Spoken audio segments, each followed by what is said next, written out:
So thank you for the introduction, Glenn. As noted, my name's Stephanie Lefebvre, and I do now live, work, and play in the Sudbury area.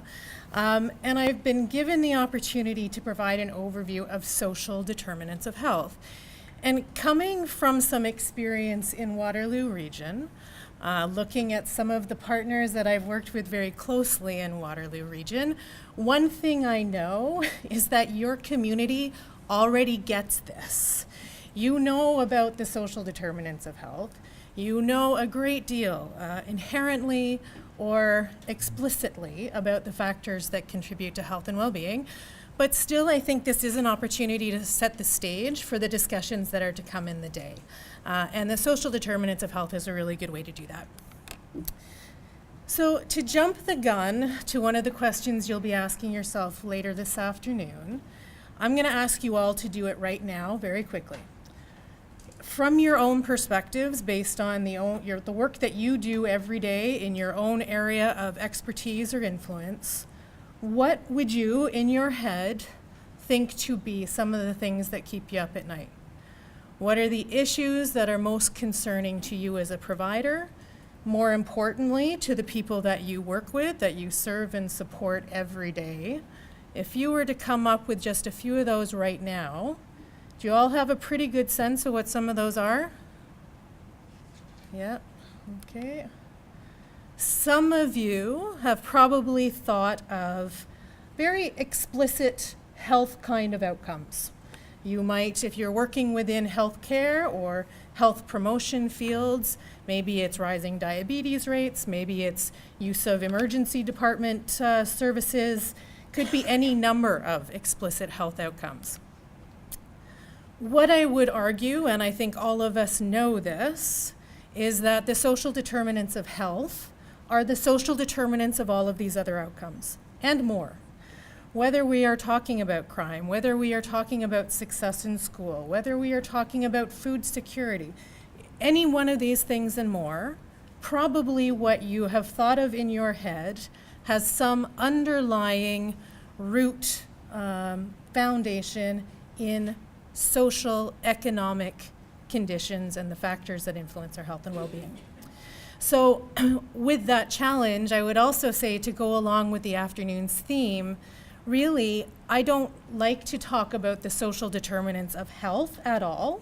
I like to talk about the social determinants of well-being, because it is really all of the same things in one. So to advance through what is the root causes of those issues, this is the framework I think that was shared with you in your background packages. I think it's also on each one of your tables underneath your trays there. And this is a Public Health Agency of Canada model. It's a framework of the broad layers of conditions that we think of as influencing health and well-being. Now, if we had thought of crime, for example, as one of those things that keeps us up at night, we know inherently that those things don't occur in a vacuum. Social disorder doesn't occur in a vacuum. It is linked, obviously, to education, to social networks, to a whole host of other things in this circle. Same with the health outcomes, same with the success in school. We know kids not doing well in school are probably experiencing challenges in many, many of these other areas. We know that inherently and intuitively. And we work in our own fields every day to address them. And that's why it's really so important that you are all here and working through this exercise this afternoon together, because very much so, I think, we need to work in the moment. If we're working as a principal of a school or as a mental health care provider, I'm working in the moment to address the root causes that are impacting the people I serve. But even if we just locate ourselves around that wheel that you have in the center of your table, you will see very obvious partners within those spokes, I guess, coming out of the pieces of pie in that model. More importantly, I think because you know, even if you see yourself there and you see yourself explicitly linked to one of those determinants, yes, you are working to improve conditions in your area, but you are also very likely working to improve conditions in many other of those areas too, right? So bringing folks from across sectors, from across action, from across disciplines together today is trying to link up these wedges, trying to say, yes, as a school board, I've also been working to improve food security. Who else is doing that? How can we align? How can we measure our progress, if that is one of the priorities for this afternoon, as an example? So there are some really good tools and resources and knowledge sharing things related to the social determinants that many of you may have already seen. One of them is a short 5-minute video that comes from the Wellesley Institute based in Toronto, but an agency and organization that's done a lot of work to promote and share knowledge about the social determinants of health, as well as some of the actions specifically that can be taken to improve them. So we're going to take that 5 minutes and I'm going to show you this video. It's called Making the Connections. I think it really pulls some of the pieces together much better than I could ever do.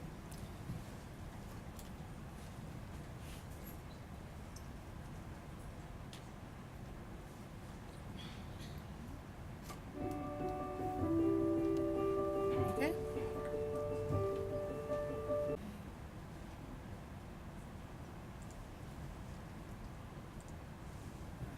So how many of you had seen that before? Okay, so still capturing a new audience for many of you. One of the things that I do like to cover, because I do think it's important, is we know a lot about the impact of these factors on our health. We now have almost taken, and many of you in the room take it as a given. We know income impacts health. We see this gradient in health. The better the income, as the video alluded to, the better the health outcomes for the most part. But we don't know exactly the mechanism of those outcomes. There are lots of different things at play, and this is really, really important when we think about how we might actually address the causes of the causes. So we know there might be certainly behavioral factors at play. When we have fewer opportunities to be healthy, it might impact our own health behaviors, ultimately impacting health outcomes. There's a psychosocial component too, right? If we are living in a community and living in a state of constant stress because we don't have opportunities, we don't have income, that has a tangible, concrete impact on our physical being. So it can impact cortisol levels, it can impact certainly our stress levels, our potential, our blood pressure, things like that in a very real way. There's also a lot that we don't know, but we know a little about the overall community level impact of these conditions on health. That in communities where there are overall better opportunities to be healthy, we see better health at a population level. We also know that when there's a bigger gradient between the most wealthy and healthy and the least wealthy and healthy, and that social and economic status, we actually see poorer health overall across our communities. So there's reason to believe that by sort of leveling up this gradient and creating opportunities for all members of our community, we actually all benefit from that in the long run. It's not just about the impact of those factors at an individual level. And this brings me really to one of my next questions. When we are thinking about those inherent factors that contribute to health, and ultimately the things we can do to improve them, I say we also have to ask ourselves, are all members of our community impacted in the same way? Or conversely, are certain people impacted in different ways? Getting at this is what we call health inequities, right? We know that some members of our community have less opportunity to be healthy because of less income, less education, less access to the things that support health. All kinds of other vulnerabilities. And then we throw in racism, classism, and some of the broader determinants of health. we really impact these inequities. So we can talk about social determinants of health as those broad factors that contribute to health. When we talk about health inequities, we're talking about differences in health that we can actually change. They're systematic, like that gradient in health. When we look at more income, better health, so we can predict their impact. They're socially produced on this slide, so they're things that are caused by our social conditions, and they are things we can change. And if we can change them, then I would say they are unfair to exist. Okay, if we can actually do something about it. An example, just a quick one from my own local community in Sudbury, our local public health unit a number of years ago went to look at health outcomes across different areas within our city of Greater Sudbury. We mapped more deprived and less deprived areas based on an index of deprivation, and we looked at health outcomes. We saw these are 3 of the 15 significant differences in health outcomes that we noted. I pulled these 3, infant mortality rates, emergency department visits for mental health conditions, and obesity rates, because they also cause us to ask some questions about the causes of those differences. Are these related to the underlying opportunities for health? Are they related to perhaps that biopsychosocial piece, that the actual physical stress component that places on people? Access to emergency departments. People are using emergency departments. Why? Maybe because they don't have access to other kinds of health care and supports. There are lots of things that could underlie these inequities. We need to ask questions about those. So where are the best opportunities? This is what you're here for today. We want to improve those conditions. What can we do?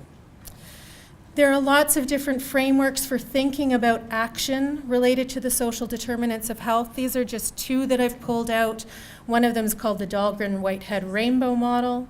One of them is more directly connected to community safety and well-being planning that many of you might be familiar with and have been involved with.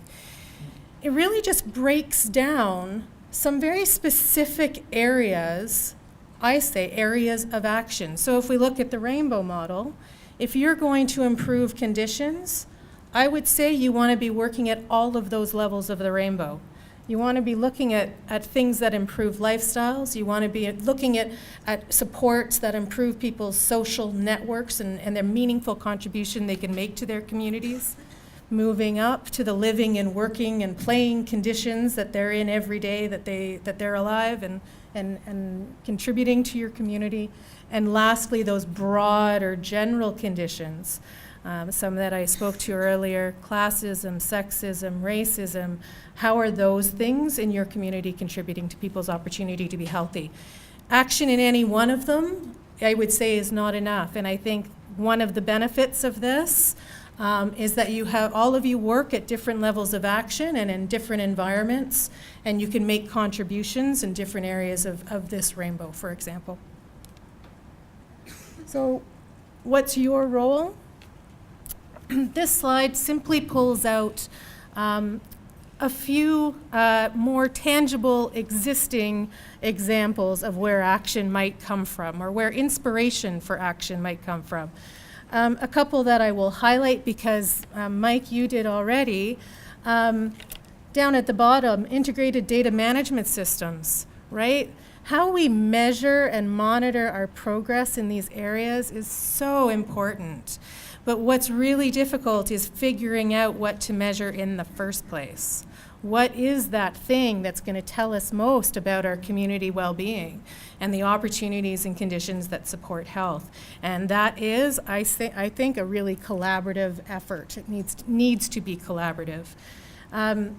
Up at the top, 10 promising practices. You'll see their intersectoral action, again, speaking to simply the nature of today. That is one fact sheet that comes from a series of fact sheets from the Sudbury Sudbury District Public Health Unit, related to what are some of the things that we could be doing. I would refer you to those. Wellesley Institute, again, has a number of great resources, whether it be related to housing, whether it be related to working conditions, related to research that they have done in terms of actions to support the conditions for health. And finally, health equity impact assessment. I always highlight this because whether formal or informal, what health equity impact assessment really is are you asking yourself the right questions about the impact of your programs, your policies, your services, your supports? Are you asking, are people impacted in different ways? How can we make sure that everybody has the best opportunity to use this in the way, this program in the way it's intended, and to benefit the most? At the end of the day, we want to level up. If we have a health disparity because of the social and economic conditions that contribute to health, how can we decrease that disparity as opposed to increasing it? That might mean more targeted effort down here to bring up, to reduce that gradient and disparity. Mike, you already touched on all of these, I think, in terms of the things that are important for moving forward, and I would highlight them again. If you take anything away, I think your next steps for the afternoon should include how do we collectively understand the issues impacting our community? What kinds of goals and objectives do we share? What's our role within that specifically from wherever we are? And how do we measure our impact?